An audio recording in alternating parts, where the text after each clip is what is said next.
$500 a month. That's it. That's one dinner out a week that you skip, dropped into a single dividend ETF, and left completely alone.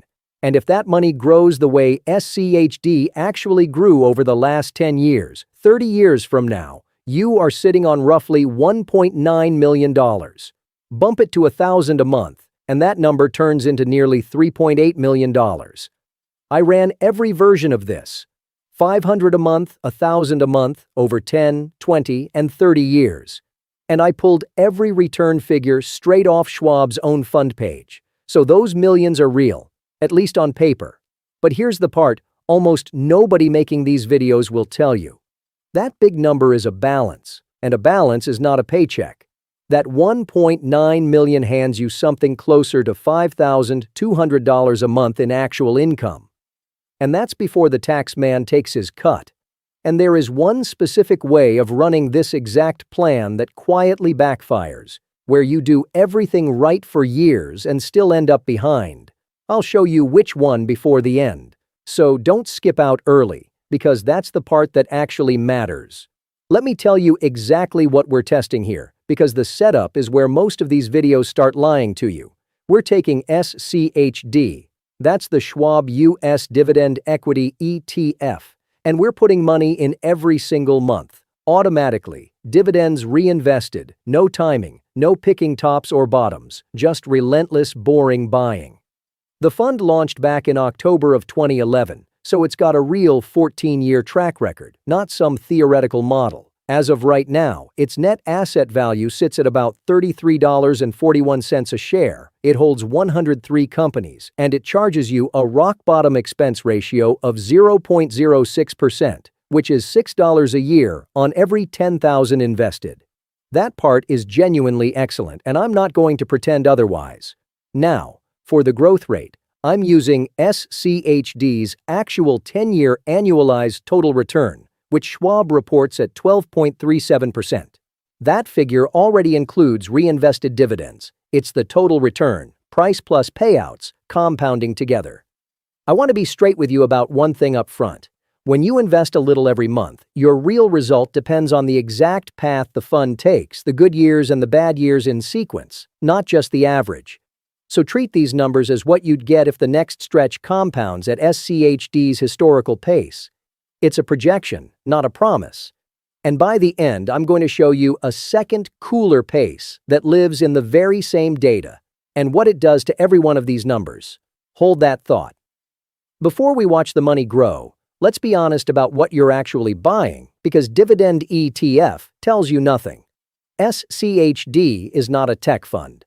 Its two biggest sectors are healthcare at 20.72% and consumer staples at 20.38%. So more than 40 cents of every dollar is in things like medicine and groceries and toothpaste. After that, it's energy at 14.07%, industrials at 11.55%, financials at 10.05%, and information technology sitting way down at just 9.23%. Look at the top of the basket and you'll see the names. Abbott Labs at 4.62%, Merck at 4.39%, Amgen, United Health, Home Depot, Coca-Cola, Procter & Gamble, Verizon, Chevron, PepsiCo. These are old, cash-generating, dividend-paying giants. This is the tortoise. It is designed to be boring, and boring is exactly why the income is so dependable. But that same design is the reason it got left in the dust during the AI-driven, tech-led run of the last couple of years, and we're going to come back to that because it's the whole ball game. So let's start where most people start. 10 years. Put in $500 a month for 10 years, and you have personally contributed exactly $60,000. That's just 500 times 120 months. No magic there. But at SCHD's 10-year pace of 12.37%, that 60 grand grows to roughly $117,500. So your money did the work of nearly doubling what you put in, about $57,000 of pure growth stacked on top of your contributions. Now double the deposit. $1,000 a month for 10 years means you've put in $120,000 of your own cash, and that turns into around $235,000. Notice what just happened. Doubling your monthly deposit exactly doubled your ending balance, because the growth rate doesn't care how much you feed it. That's an important, calming truth about this whole strategy. It scales cleanly. Whatever you can afford, the machine treats the same.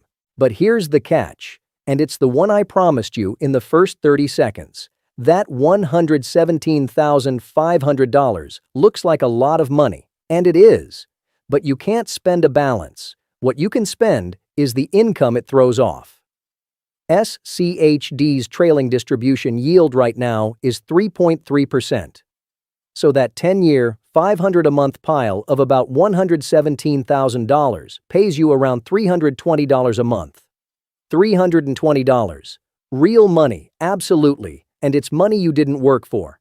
But it is not quit your job money, and anyone selling you the balance while hiding the paycheck is selling you a feeling, not a plan. Even the $1,000 a month version, that $235,000, only pays about $645 a month. 10 years of disciplined investing buys you a couple of nice dinners a month in passive income. That's the honest floor. Keep that number in your head, because the entire magic of this strategy is what happens when you stop measuring in years and start measuring in decades. So let's stretch it out. 20 years. $500 a month for 20 years is $120,000 of your own contributions. And at SCHD's 10-year pace, that becomes roughly $520,000. Read that again. You put in $120,000, you end with over $500,000. The gain alone, about $400,000, is more than 3 times everything you deposited. And this is the part people never feel until they see it laid out. Going from 10 years to 20 years didn't double your money, it more than quadrupled it. Nothing changed except time. Same $500 a month, same fund, you just refuse to touch it. Now the $1,000 a month investor over 20 years has put in $240,000 and is sitting on about $1.04 million. Yes, a monthly deposit most middle-class households can stretch to, held for 2 decades, crosses 7 figures. And the paycheck finally starts to matter here. That $500,000 from the 500 plan now pays about $1,430 a month in income. The millionaire version pays about $2,860 a month. That's a car payment, a mortgage, a real dent in your bills, showing up whether you get out of bed or not. Quick gut check, because I don't want you drifting off on a dopamine high. Everything I've shown you so far assumes the next stretch looks like SCHD's last decade. $500,000 from $120,000, $1 million from $1,000 a month. Those are the dream numbers, and they're built on a 12.37% assumption that I am about to poke a very large hole in, so hold the excitement for about 90 more seconds. First, let's finish the dream, because 30 years is where it gets genuinely absurd. 30 years, $500 a month. Your total out-of-pocket over 3 decades is $180,000. Call it the price of a modest house, spread across your whole working life. At SCHD's 10-year pace, that grows to approximately $1.9 million. $180,000 and nearly $1.9 million out. The growth, about $1.7 million of it, dwarfs your contributions by nearly 10 to 1. That is compounding doing the thing compounding does, where the last few years add more than the first 15 combined, and the $1,000 a month 30-year investor, they contributed $360,000 total and end with roughly $3.8 million. Nearly $3.8 million from a deposit you could automate and forget. Now the income. That $1.9 million finally becomes a real salary, about $5,200 a month, or roughly $62,600 a year in dividends without selling a single share. The $1,000 a month version pays about $10,400 a month, roughly $125,000 a year. That is a full retirement, funded entirely by a monthly transfer you set up in your 30s and ignored. That is the promise of this fund, stated as honestly as I can state it. And now I'm going to take it apart. Here is the catch that changes everything, and it's hiding in plain sight in Schwab's own numbers. I've been using 12.37%, SCHD's 10-year return. But look one column over. SCHD's 5-year annualized return is only 8.51%. Its 10-year is 12.37, its 5-year is 8.51. That gap is not a rounding error. It's a confession. It means the first half of that decade ran blisteringly hot, somewhere around 16% a year, and the most recent 5 years cooled off to 8.5%. The headline number you see plastered on every thumbnail is being propped up by years that are already gone, and it gets more uncomfortable. Over that same recent 5-year stretch, SCHD's own Morningstar category, large value, returned 10.48% a year, while SCHD did 8.51%. The fund lagged its own peer group by about 2 points a year for 5 straight years. That's not an opinion, it's on the page.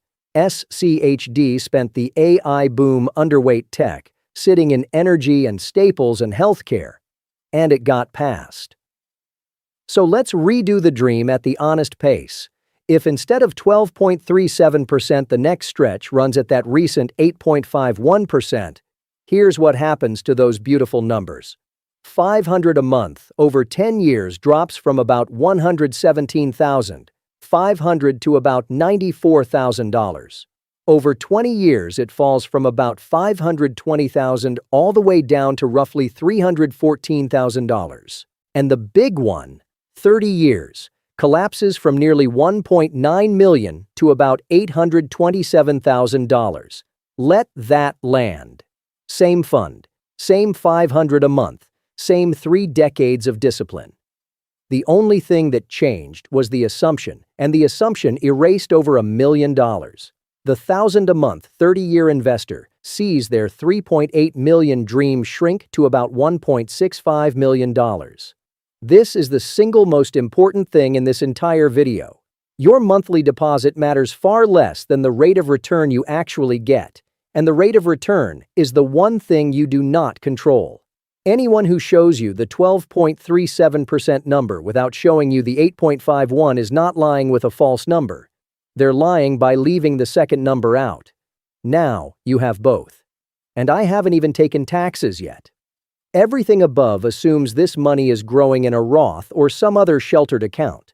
Hold SCHD in a regular taxable brokerage account, and the government takes a bite every single year, because those dividends are taxable income whether you reinvest them or not. Schwab actually publishes how big that bite is. It's called the tax cost ratio, and for SCHD over 10 years, it's 1.05% a year. You can see it in the returns table. Before liquidation, the SEC standardized 10-year return is 11.45%.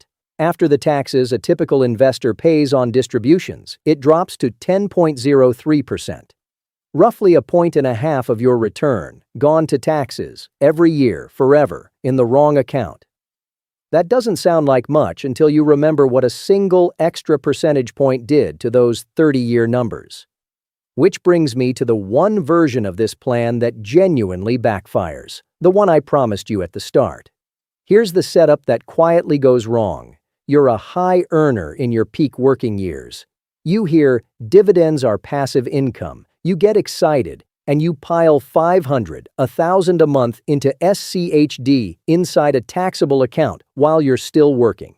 Every year, that growing pile of dividends lands on top of your salary as taxable income you didn't ask for and can't spend yet, taxed at your highest rate, dragging that 1.05% off your compounding year after year during the exact decades when compounding matters most.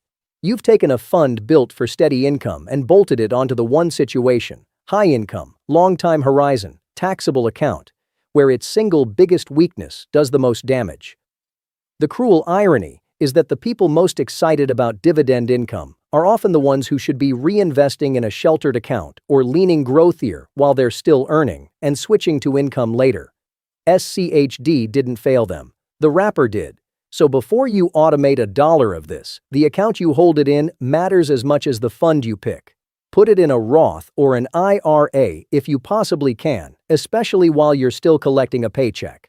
That one decision is worth more than any amount of agonizing over which dividend ETF is best. So let me give you the honest verdict. By situation, instead of a mushy, it depends. If you are young and decades from retirement and you're using a sheltered account, SCHD as a pure wealth builder is a fine but not obviously optimal choice. You're accepting that recent lag versus the broader market in exchange for a smoother ride and a dependable, growing income stream you'll be glad to have later. Reasonable, but go in knowing you may leave some growth on the table. If you are within 10 or 15 years of retirement and your goal is a reliable, rising paycheck you don't have to manage, this is where SCHD genuinely shines. The boring sectors, the low fee, the steady distribution, the dividend that has climbed year after year. That's the person this fund was built for. And if you're a high earner, still working, tempted to run this in a taxable account for the passive income feeling, that's the one where I'd pump the brakes, fix the account first, and maybe not lead with SCHD at all until you're closer to actually needing the income. As for the numbers that opened this video, the 1.9 million, the 3.8 million, they're real, but they're the ceiling, not the expectation. Plan around the honest floor, the 8.51% world, and treat anything above it as a gift. If SCHD's next decade looks like its best decade, you'll be thrilled. If it looks like its most recent 5 years, you'll still be fine, and you'll be one of the few who wasn't surprised.